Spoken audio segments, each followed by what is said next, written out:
And honestly, when I look back on that, I think, you go, girl. How did you do that? I was grieving. My whole world was pulled out from under me. I had no idea about anything. And somehow, and this is a message for everybody, we underestimate what's in there. Somehow, there was guidance in me that moved me in that direction. And I'm so grateful to that little girl for doing that. Have you ever looked back at a moment when you had every reason to stop and realized something in you kept moving anyway? Madelaine Weiss has built an entire body of work around that inner compass, the one most of us are too busy, too loud, or too scared to hear. This conversation is an invitation to quiet down and listen. This is the Your Next Success podcast, and I'm your host, Dr. Carolyn Segal. I am a life-first career coach and strategist on a mission to normalize questioning your career, because I believe each of us is made on purpose for a purpose only we can fulfill. The longer we live out of alignment with who we are, what we do best, and why we are here, the more we miss out, and the more the world misses out on what only we can give. The Your Next Success podcast is where we explore how to build a career that truly fuels your life. We talk about self-discovery, smart job search strategies, professional growth, and you will hear stories from people who have navigated big career transitions themselves, so you can create a life-first career and become your own version of authentic success. Madelaine Claire Weiss is a Harvard-trained licensed psychotherapist, mindset expert, and board-certified executive, career, and life coach whose path from lab technician to therapist to author is in itself a masterclass in following your own signal. She is the author of Getting to Great, a 5-step strategy for work and life, co-author of the Handbook of Stressful Transitions Across the Lifespan, and has launched a personal development workbook for kids called What's Your Story? Her work centers on one belief, that a great life begins with a great fit between who you truly are and the world in which you truly live. Welcome to Next Success, Madelaine. I'm so thrilled to be talking with you today. Thank you for having me. We're going to get to all of the wonderful things that you do. You're an author of multiple books, including this one, Getting to Great. We'll get to that. We'll get to the wonderful work that you do to help people through life or career transitions. And I'd love to start way back with your story. Can you help us understand, where were you born? What was life like for the very youngest Madelaine? I was born in Philadelphia, Pennsylvania, where I stayed till I was around 21. Okay. I was born and raised there. I was a very feisty little girl, for better and for worse.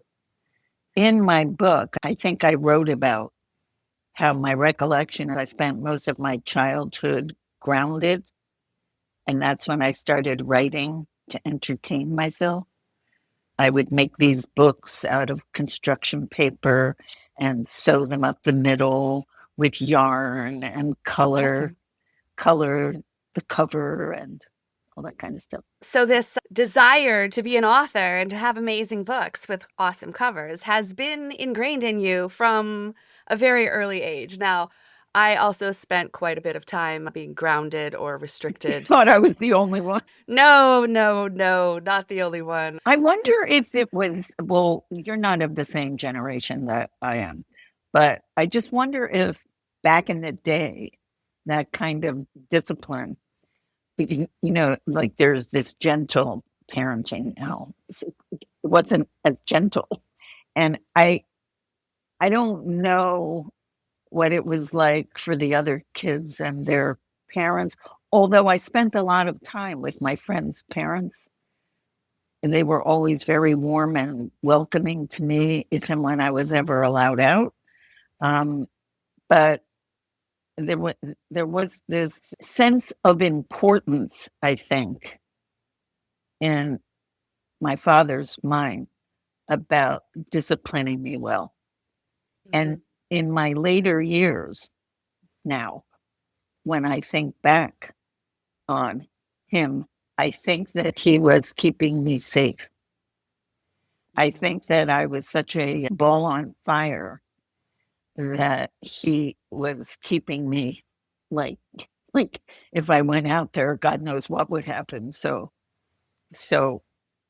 Yeah. so It was a, I've so I pivoted because I know you're interested in pivoting. I've pivoted over the years to this other point of view. now, what did he do for work? So my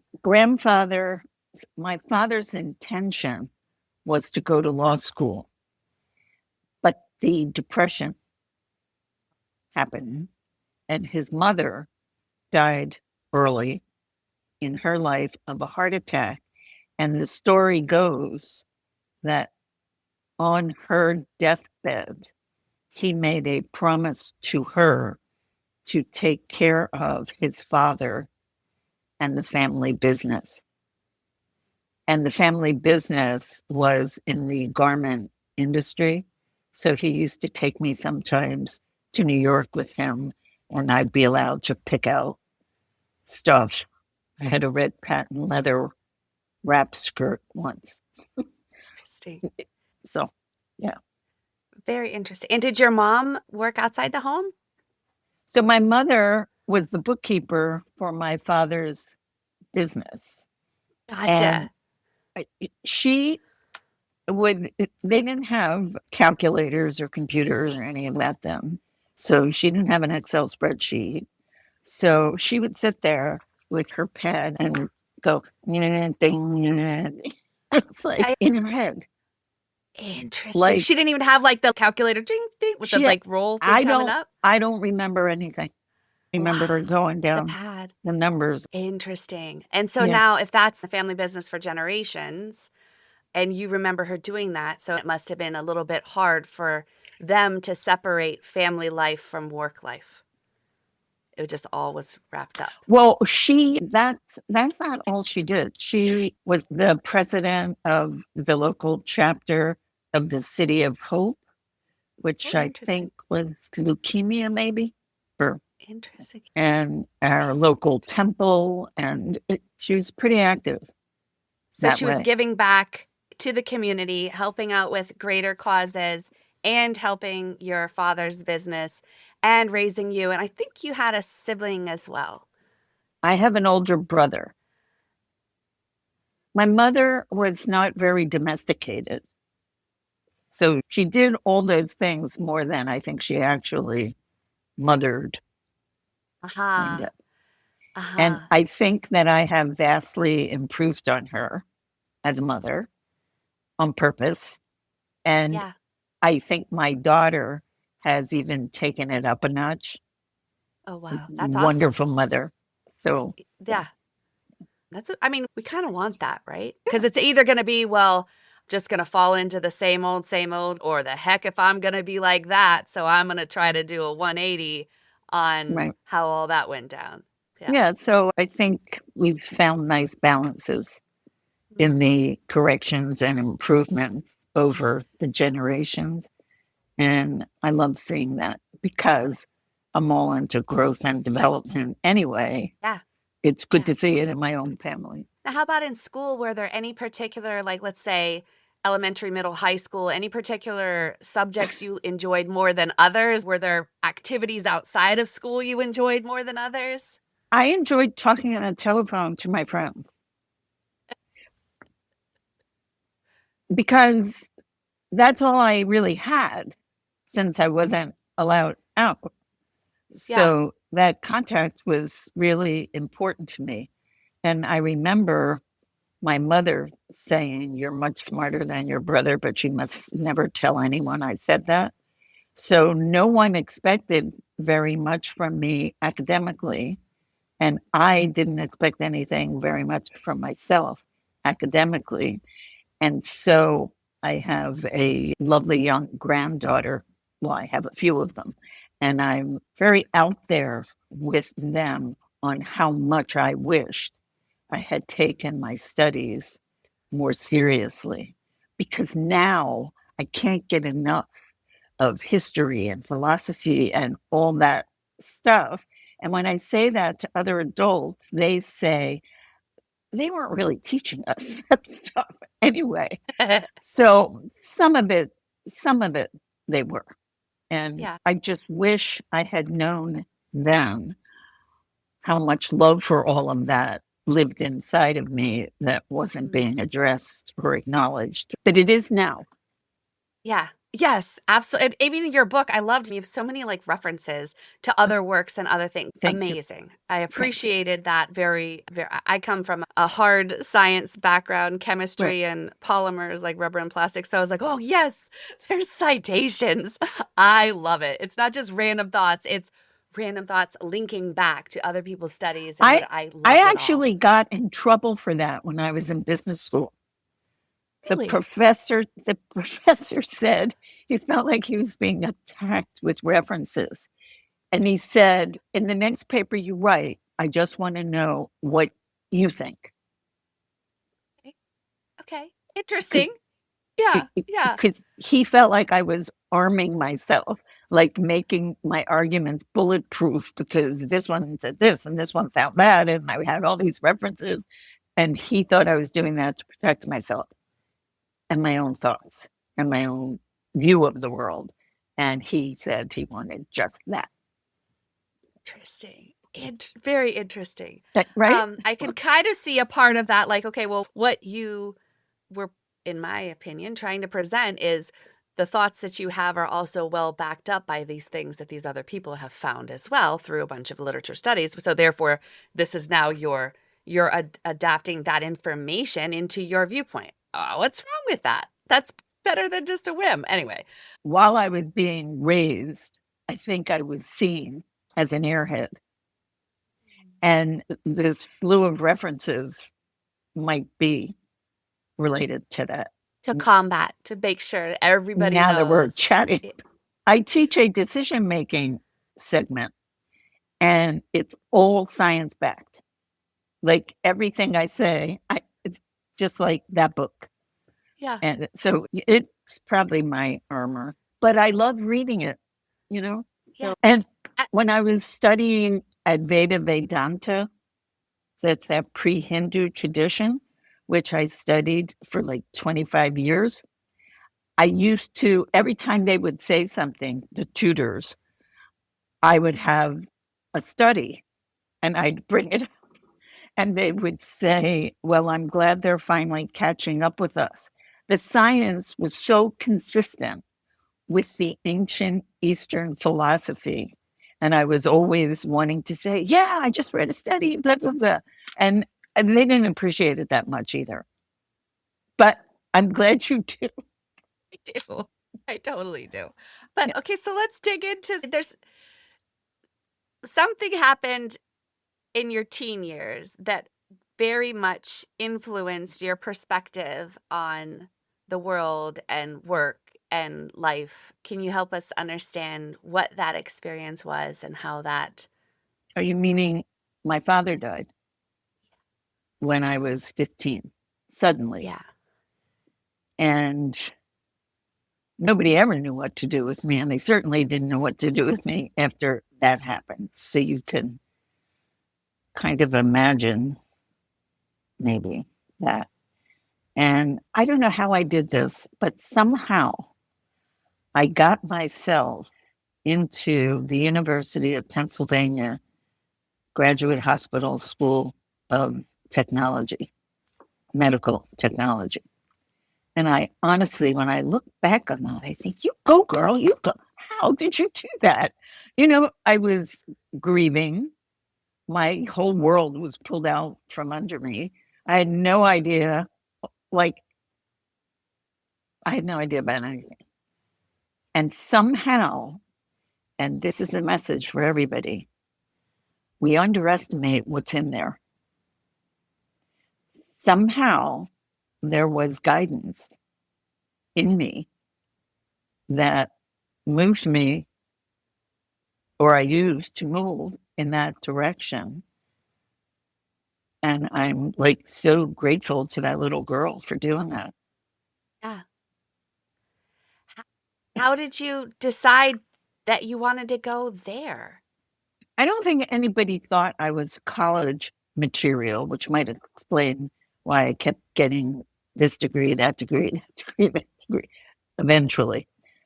And I knew of other people, other kids who were going to these kinds of programs, but they weren't going to that one. And I don't know what it was, because I remember that I was practically flunking physics and chemistry. And the teachers, we had moved to, which you're not supposed to do when there's a death in the family. You're not supposed to pick the kids up and move. But we did, to somewhere where it was a whole new school, a very different kind of school, and I didn't know anybody. But the teachers were so attentive and loving. They would meet with me separately to help me pass courses like physics and chemistry.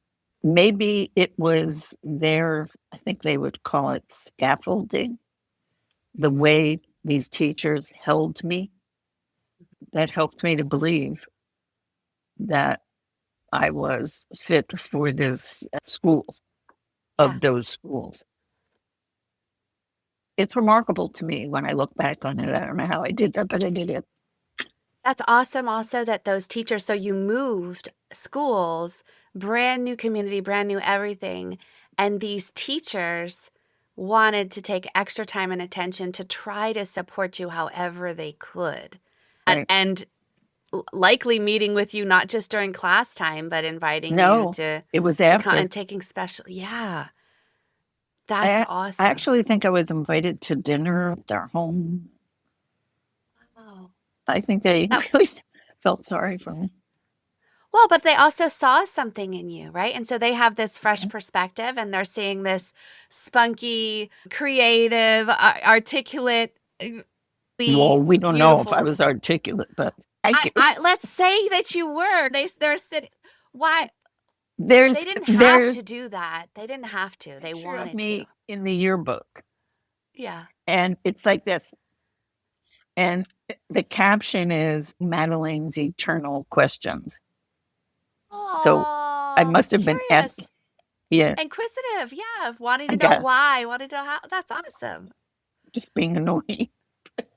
Yeah. Well, I wouldn't say it's a both and world, right?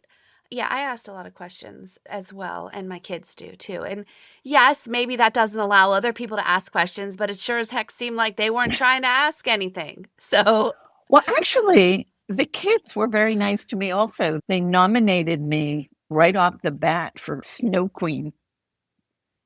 And I was first runner up because they had a lovely foreign exchange student, and she was the Snow Queen.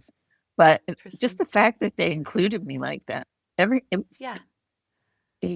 so if anyone listening ever wonders what the value of a smile or just being present, like the gift of attention, they always say, it's the most beautiful and important gift there is. And Yeah. as I'm listening to myself tell this story today, that's when I'm seeing how one hand and another reaching out with a little bit of touch made such a difference. It like saved a life, you know? Yeah. Yeah. That's beautiful. And at any age, any stage, that welcoming acceptance, wanting to get to know somebody new, trying to do what you can to help their day be a little bit better. I think we can all be reminded of that in any circumstance, whether it's Invite them to sit school. at your table at lunch. Anyway, Yeah, because otherwise, yeah. where do you go? Okay, so you get into this school, and then did you go and I'm not sure how far that was from where you were living. Did you go live there, or was that a No, commuter school? no. I was living on the outskirts. Well, not even outskirts. I was not living in Center City, Philadelphia. The Yeah. hospital and the school were in Center City, Philadelphia. I was a little further out. So there was a train across the street. from where we moved to. So I would take the train back and forth. And then I would do night call. I would never allow anyone I loved to do what I did. But back then, we weren't that mindful about safety or now. So, yeah, I was back and forth at odd hours. Interesting. And then what degree did you end up getting from that school? I think it was a certification in laboratory technology. And then what happened? And then so I worked in that for a period of time in a number of different venues. So I worked in a hospital chem lab. I worked in group practice laboratories, and I worked for the USDA biological control lab. So I got to the point, here comes the pivot, where I realized I was spending my days with live bugs and other things I won't even mention. And I wanted to be with people, not bugs. So I went to social work school. That's awesome. No. And how was that? No. Yeah. I skipped a whole school. I went to get a bachelor's. So I cried my way into school. What does that mean? Tell me more. Well, I applied. I was living in Massachusetts, and UMass was building a new school near where I lived. So their primary campus was in Amherst. And I wanted to go there because it would be inexpensive for me as a resident. And so I applied, and I was transferring students. I had lived for 3 years in Columbia, Missouri, and I was taking courses while I was raising my baby. So I was taking courses on the side, and I was trying to transfer them over, and they rejected me. And I remember my husband and I were going on a Windjammer cruise right after that happened. And I was kind of distraught. And I think I mentioned to people on the cruise that I had gotten rejected. And I said, well, you just go back there and you tell them, no, we can't. So I did. I wrote to the dean. And I have no idea what I said, but here I go again. I went to the dean. He actually agreed to meet with me. I walked in, I sat down, I started crying. And he said, okay, fine. And they accepted me. And then I told myself, I have to get a 4.0 here to prove that, to live up to the favor of letting me in after they rejected. Wow. So I did. And you also had a young kid at home, and yes. You're married as well. Were you also working at the same time? No. Okay, thank goodness. But when I went to business school. Yeah, let's catch up to that part. I was working for a group practice after social work school. I was working for a group practice. And the owners were using our office, among other offices, as their cash cow. And they overextended. So they had too many offices and not enough money because our office was making all the money and supporting everything else. So one day we show up to work and there's nothing in the office but a typewriter. Everything was cleared out. So I had my 7 sisters who were in the practice also, and we just got together and we said, okay, so we have a typewriter. Now we need an office manager and an accountant. And this goes back to my mother, the bookkeeper. Yeah. And they were dishing out who was going to do what. And I was pregnant with my son, like very pregnant, and also building a new house. So I had my feet up because, for the swelling and all of that. And I said, well, I don't know. My mother was a bookkeeper. They said, okay, great. You're treasurer. I said, okay, but what do I do? Because I don't know what to do. And Yeah. they said, get a brown bag, put all the money in the bag, and take it home and figure it out. Interesting. And so I did, which is another example. I have actually many examples in my life where you would never know what's inside of you as a human being until you need it. Yeah. I don't know if I mentioned, I had flesh eating disease, like who gets that? And there are many examples from that experience as well, where what I had to endure and the decisions that I had to make, I would have never thought I was capable of. And yet, when you're called upon, Yeah. if you can get centered enough to hear what's inside and follow that, trust that, miracles. It's, and in a world where there's so much competing for our attention, there's so much noise, how does one actually listen to that inner voice? Okay, so not everybody's a big fan of meditation, but that's certainly one avenue. On my website, maybe you've seen there's a little tab that says Power Breathe or something like that. Nice. Yeah. And there's a one-page instructions for what I call a 30-second mindset reset. And I call it power breathing because I think it's so powerful. If you're not going to do like a full-blown meditation, and it's based on, maybe you've heard of polyvagal breathing. Yeah. Where you fill the stomach instead of the lungs, and it activates Yeah. the polyvagal nerve, which sends a calming, focused kind of signal up to your brain. And so anybody can do that anywhere, anytime, for any reason. It's free to breathe. And that's another way when we're feeling a little frenetic to just Center. get centered. Just get centered, because nobody should be making decisions from their chaos. Imagine what your life would be like if your career aligned with who you are, what you do best, and actually fueled the life you want.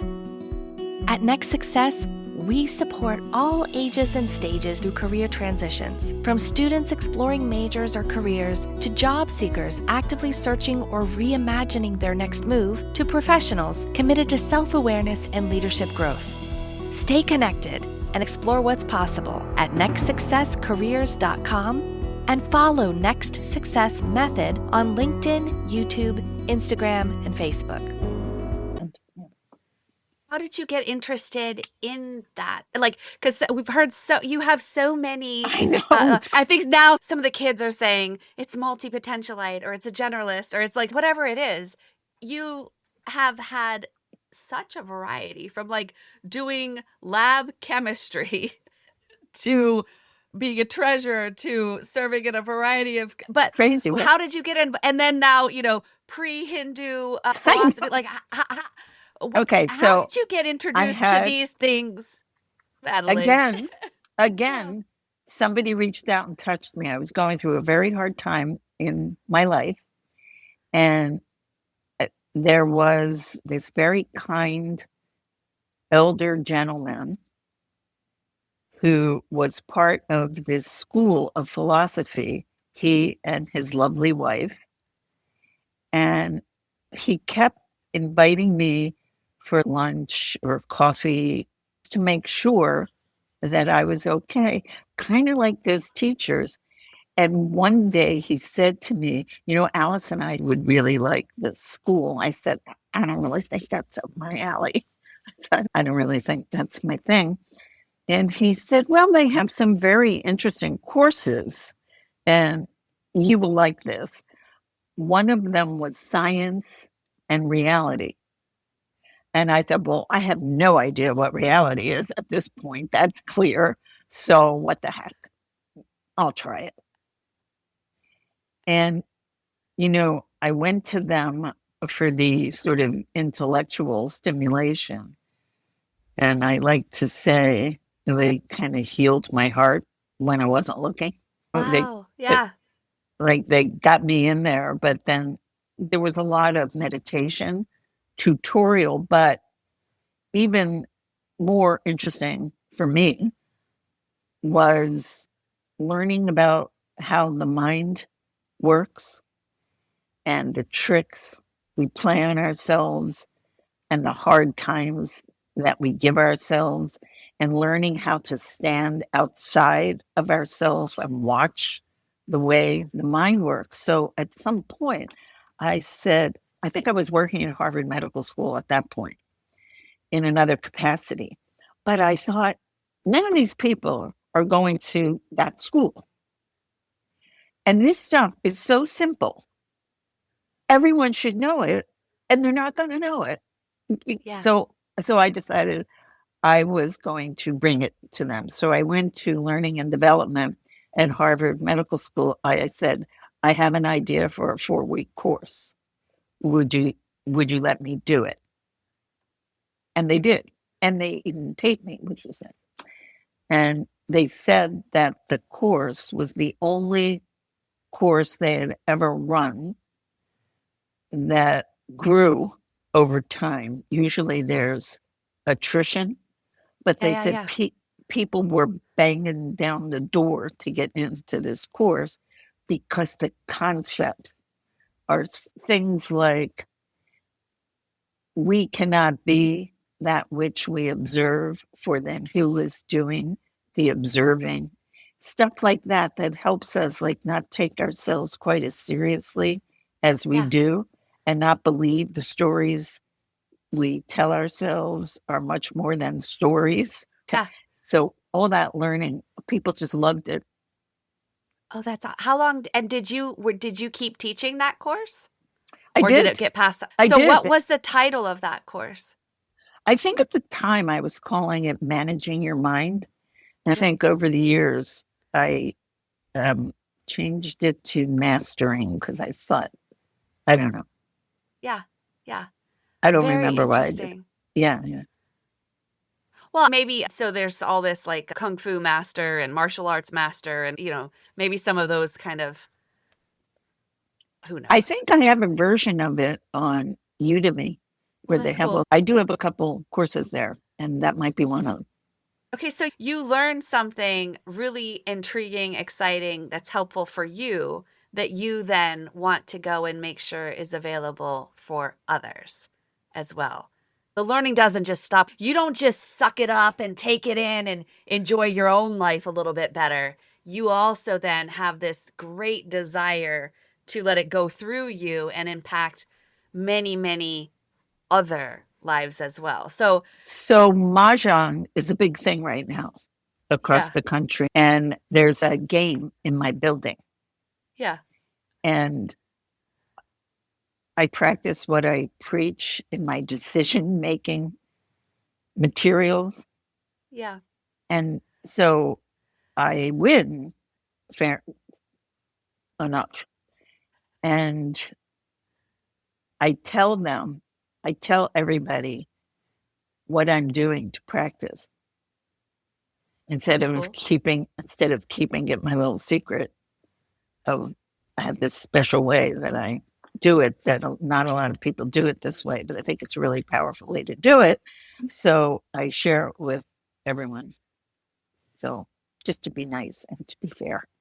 How many people actually do the practicing, right? So many people want to know the information. They want the shortcut, but they might not want to take the steps to actually make improvements.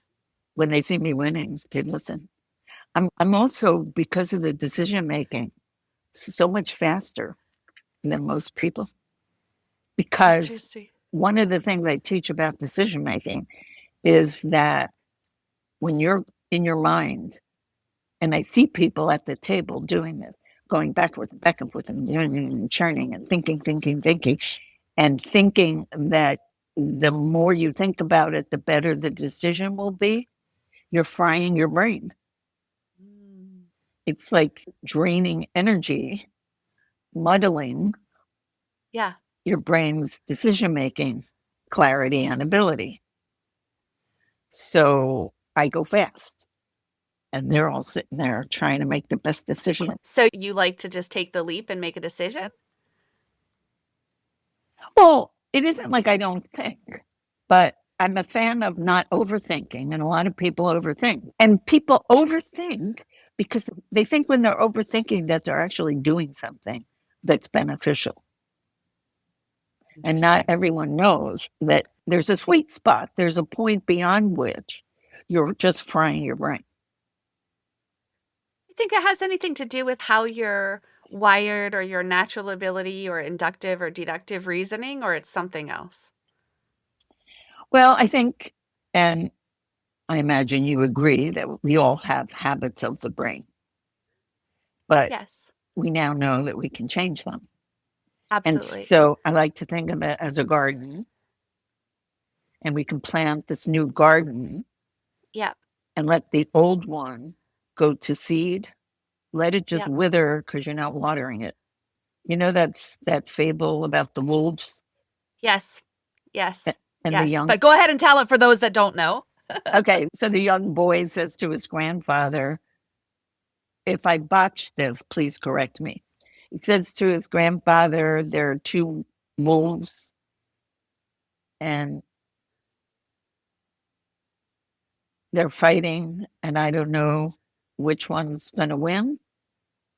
Am I right It's so like far? there's something, You and I tell. think it could be wolves, it could be dragons. It's been told time and time and time again among generations and cultures, but it's the theory of there's some positive force and some negative force. And now, whether that's a dragon, whether that's a wolf, and they're constantly battling and who's going to win type of thing. And the reality is the one that's going to win is the one that you feed. Right, right. So, So yeah, in this course, kind of like a group that I'm facilitating, the one I yeah, mentioned to you that's called Calm in the Chaos, I talk to them about the marble and the groove. So, like the habits of the mind are like a groove. yeah, You know how your brain has groove? So, yes, it's like if you could picture, it's like a groove, and the marble has nowhere else to go except into the groove. yeah, So, this planting the new garden, building new neural connections is what it really is. yeah, But if you think of it as carving out a new groove, the marble can go there. And the more it goes there, the old one kind of smooths over and the mhm, marble. So you don't have to be, I don't think, and tell me whether, if you don't agree, I don't think we have to be very aggressive about eradicating our bad habits. I think a better shot is to just build new ones and let those old ones do what they need to do, which is rest. yes. And now the framework that I really loved that was the most profound of what I had found was this approach, positive intelligence by Shirzad Shamin is a Stanford professor. And the very front of this book says why only 20% of teams and individuals ever achieve their true potential and how you can achieve yours. And I was like, I mean, you had me at the cover, buddy, right? So Yeah. first, several years ago, I was thinking like, oh, that sounds so great. And then I realized there was a coaching program and I'm like, well, heck yeah, I want to get into that. And there was a coaching grant that they were offering at that time. And I'm like, well, absolutely. It'll be so great for my clients. And so this kind of broke down a lot of neuroscience, cognitive behavioral psychology, all sorts of things that went into this approach. And it kind of was like in our minds, we have 10 negative and 5 positive kind of forces, whether it's in the positive or negative region of your brain. So, of the negative ones, it can be judge of circumstance, judge of self, judge of others. And there's also accomplice. They'll call those saboteurs. So, you got sage as positive, saboteurs as negative. And like, it could be high achieving, hyperachiever, hyper vigilant, victim, pleaser, avoider, etc. The positive ones are like innovation, creativity, all of those things. So, I liked this approach because first it was 2 assessments. One, kind of roughly said in the past 24 to 48 hours, what percent of the time were you operating in positive versus negative regions of your brain? Like, oh, okay, cool. Second was, now of the favorite flavors that you could sabotage your thoughts, what ones were the most flavorful for you, type of deal. Of course, that's not the terms that he would say. However, so it was like, first I started with an assessment, then there was a 7-week program, little by little, introducing you over the weekend. Here's an hour-long module you're going to watch to kind of bring you. And then every day was like 15 minutes of practice to build up your, they say there's IQ, EQ. They now say PQ. PQ is positive intelligence quotient. And through those are going to be like guided meditations that are bringing somehow into it some of the five senses. So it could be Mm. breathe, pay attention to the feeling of the air entering your nose and out through your mouth. So, but kind of just guiding you over time to notice things you haven't noticed. Then from there, you're now observing, oh, there's my hyperachiever again. Oh, there's the victim. So it provided for me a clearer framework and something Yeah. to intentionally do and focus on, that little by little, you don't even realize it. It's like compound interest with pennies.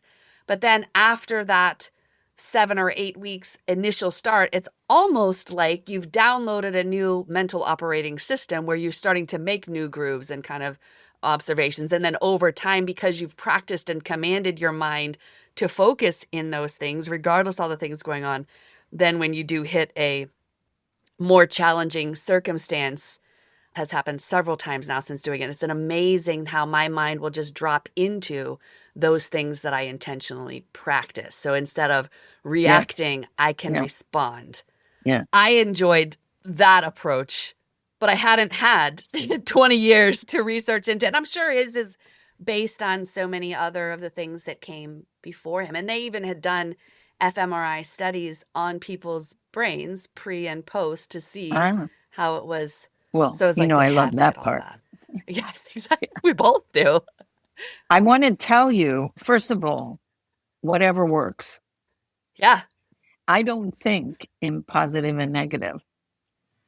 Okay. I think more in evolutionary terms, Okay. What do you say? that everything that's in there, it was pretty much in there for a reason. The first book that I read years ago on evolutionary psychiatry put all the major psychiatric syndromes into a framework of how they benefited us as a species.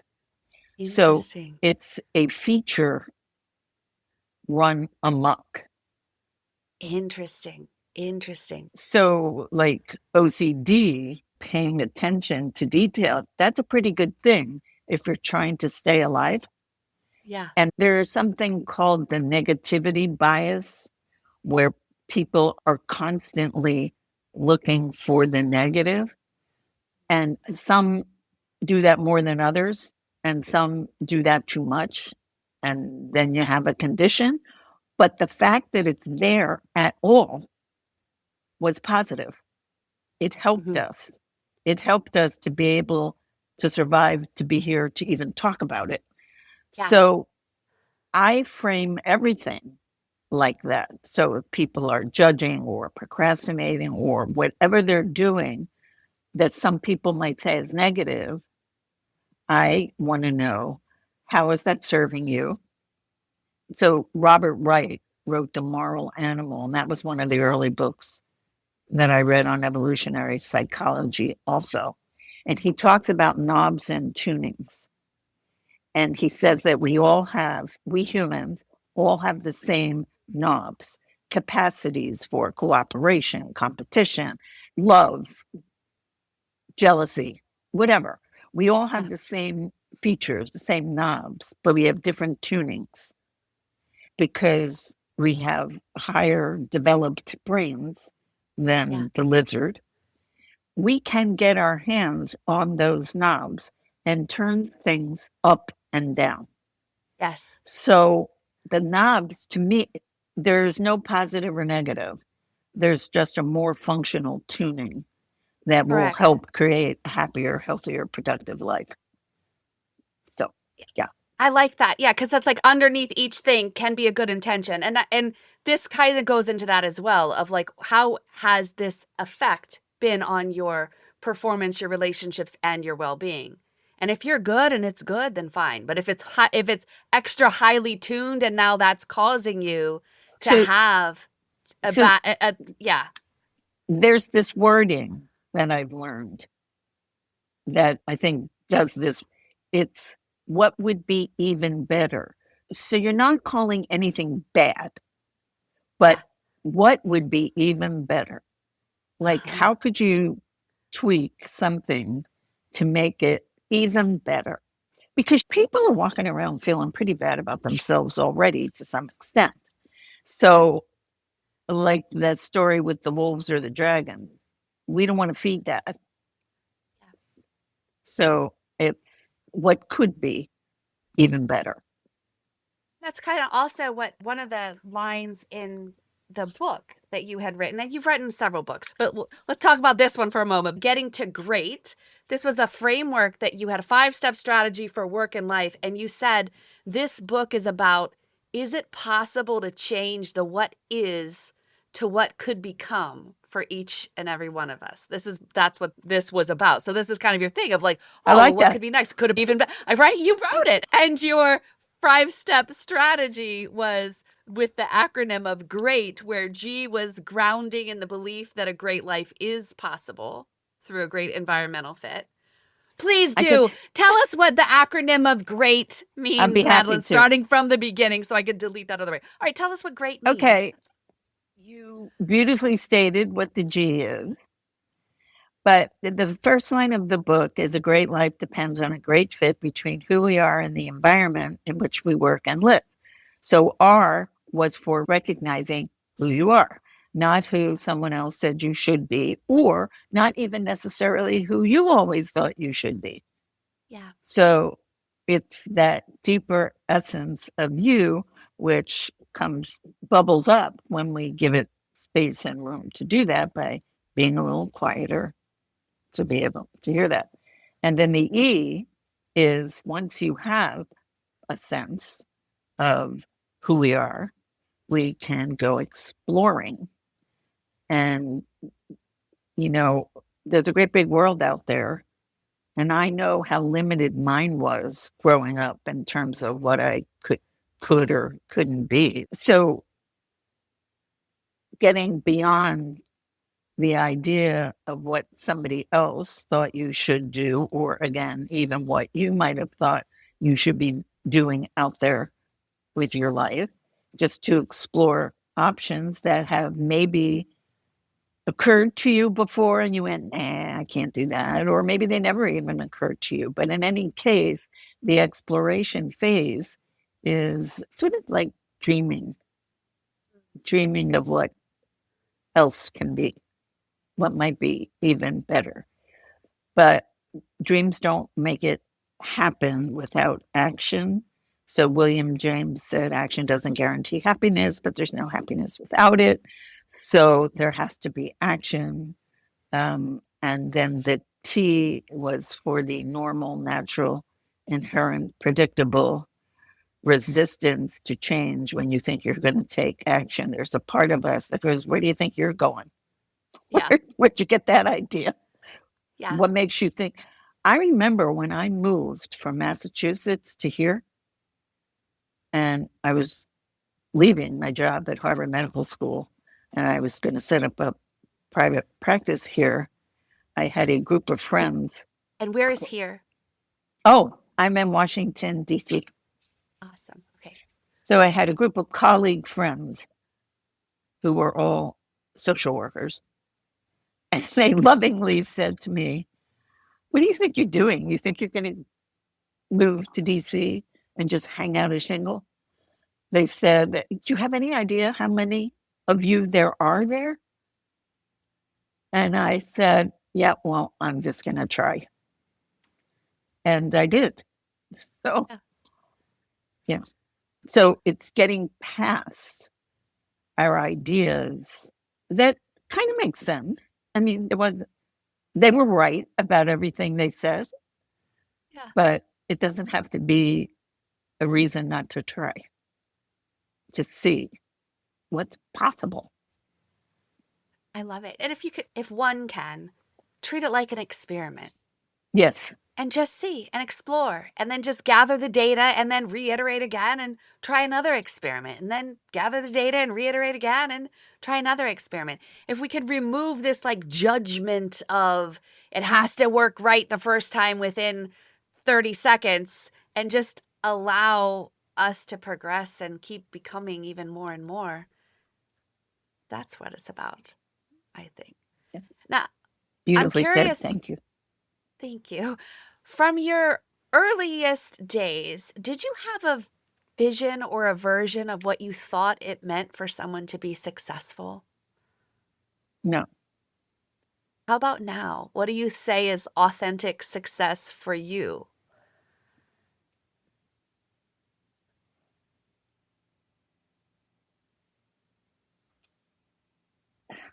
that it is authentically me. I'm pretty steadfast in being me no matter what. Yeah. And somehow I find that I'm getting away with it better than I did when I was getting grounded for it all the time. So now that I think of it, I haven't really changed who I ever was. Like, I'm still pretty feisty and I still counter a lot of common current day thinking because I see things differently often. I'm not getting grounded for it anymore. So that's changed. Beautiful. How do people find you? How does one work with you these days? On my website, everything is on my website at madelaneweiss.com. There's a button there near the top where people can sign up for a free strategy session. There's a blog tab, and there are hundreds now of blog entries on just everyday things that we all go through. I always kind of reflect on what people have been talking with me about. And then, as you can imagine, I go to the science and come up with some science for whatever the topic might be, like sleep or something like that. And there's that power breathing exercise people can download, and people can get it on mailing lists so they get the blog post. And I'm happy to hear from anyone. Madelaine, thank you so much for helping us understand a little bit more of your story, some of the pivots that you've had, some of the great things that you're continuing to do and put out into the world and helping others. It's been such a pleasure to have this conversation. Thank you. Me too. Thank you. Thanks for listening to Your Next Success with Dr. Carolyn Sengel. Remember, authentic success is yours to define and includes aligning your career to support the life you want.